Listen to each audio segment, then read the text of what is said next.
All right, here we go. iChem lesson 4 on atomic radius and ionic radius, specifically their trends within the periodic table.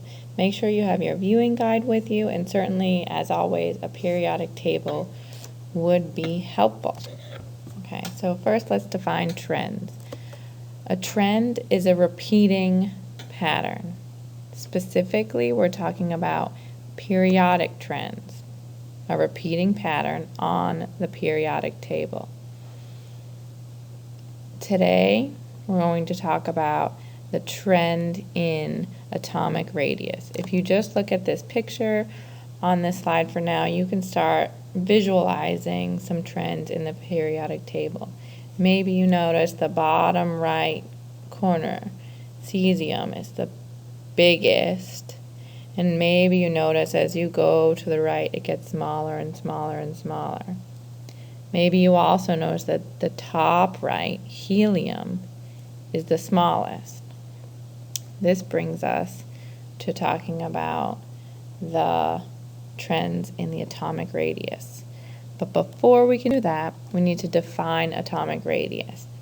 Atomic radius is half the distance between the nuclei of two identical touching atoms. Why do you think we don't just say it's the normal definition of a radius, the center to the edge? Well, we can't really see the edge of an atom very well. We can find the nucleus, and we can find the next nucleus of two atoms sitting next to each other.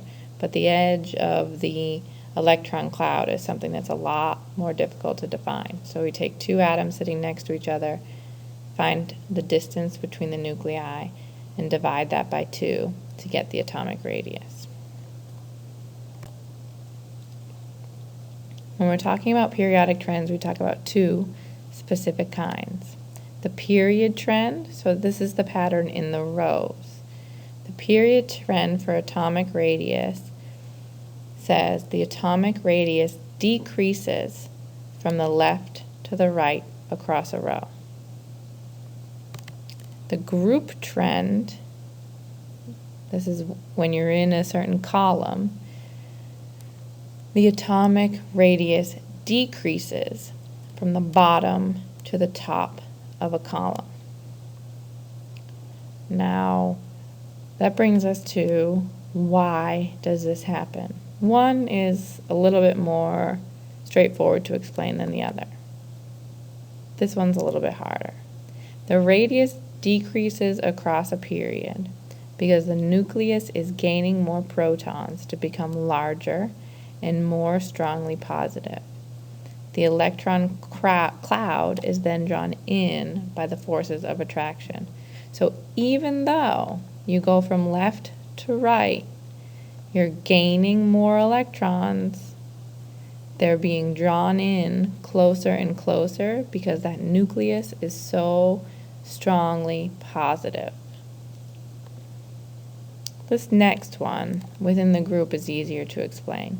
The radius decreases up because there are fewer energy levels at the top of the periodic table. I'm using this terminology decreases up as opposed to increases down because there's a good mnemonic device that I think will help you keep these straight in between all the different trends we're going to learn. So it may be a little bit funky to think about it that way, but it decreases up. So the bottom is bigger than the top because there are fewer energy levels at the top of the periodic table.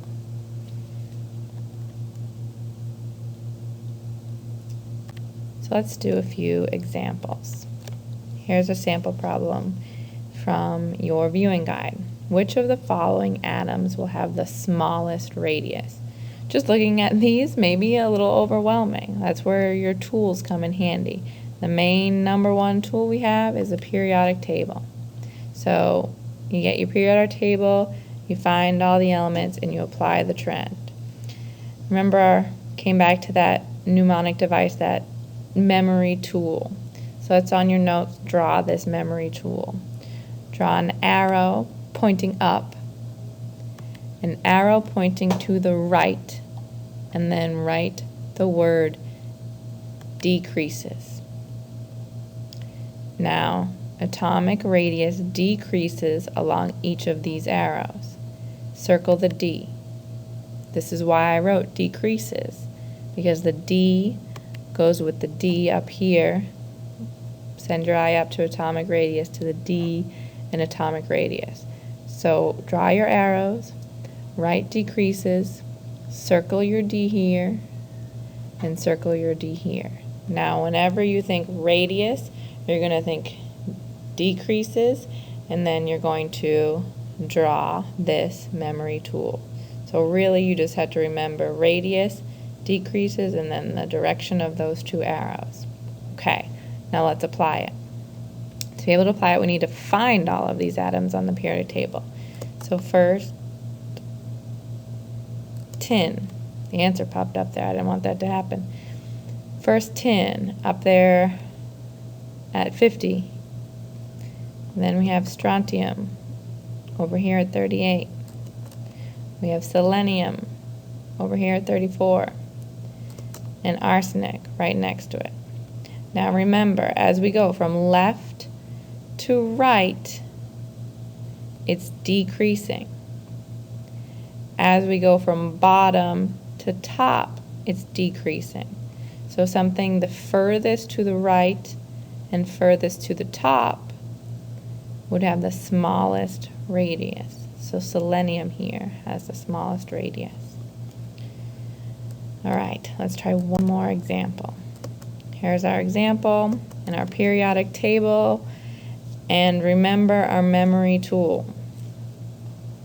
We're looking for the radius.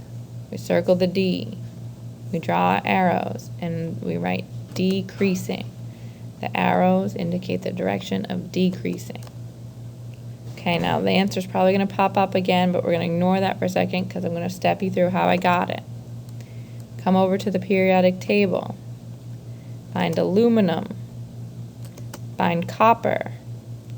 Find potassium and compare them all. Remember, now we're looking for the larger radius. It is decreasing as you go up and decreasing as you go right. So the biggest radiuses will be furthest to the bottom and furthest to the left. The one that is furthest in both those categories is potassium. Potassium has the largest radius.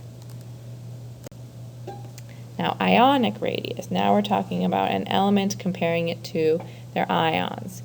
On Monday in class, you compared just a few, and now we're going to make some generalizations. First, what ionic radius is the size of the ion. It's usually compared to the size of its neutral atom. So up here we have lithium. Lithium is in that first column of the periodic table, our group 1s. Those group 1s like to have a +1 charge when they form an ion. To have a +1 charge, they lose an electron. When they lose an electron, you still have the same positive charge in the nucleus, just fewer electrons. They're being pulled in closer. The radius decreases. Let's compare that to beryllium. Beryllium's in that second column of the periodic table.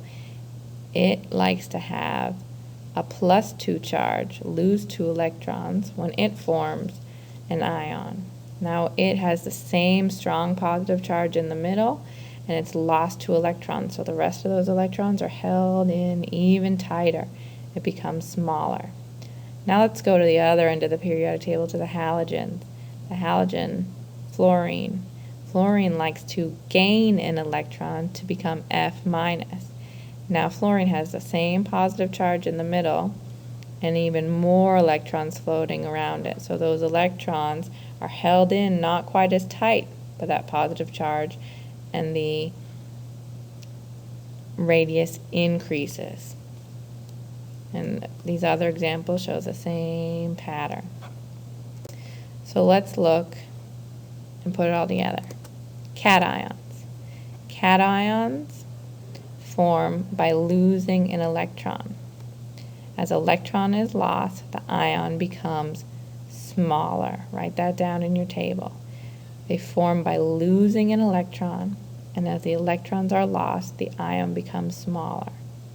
A good way to remember that a cat, C-A-T, ion is a positive ion is sort of relate that plus to like a T in cat. So it has a T, like a plus sign. Cations are positive. Okay, anions. Anions form, write this in your table, by gaining electrons. As electrons are gained, the ion becomes larger. Okay. Anions are formed by gaining an electrons. That means anions are negative. You can sort of think of like antonym is like the opposite. The opposite of things sometimes is considered the negative if you're thinking about photography and film, or the negative version of your pictures, that filter on your phone. The an is like the opposite, which is like the negative. So cations positive, anions negative. All right, let's remember these specific trends tomorrow. If you have to go back and watch it again to make sure you got all your notes filled in, go ahead and do that now. See you tomorrow.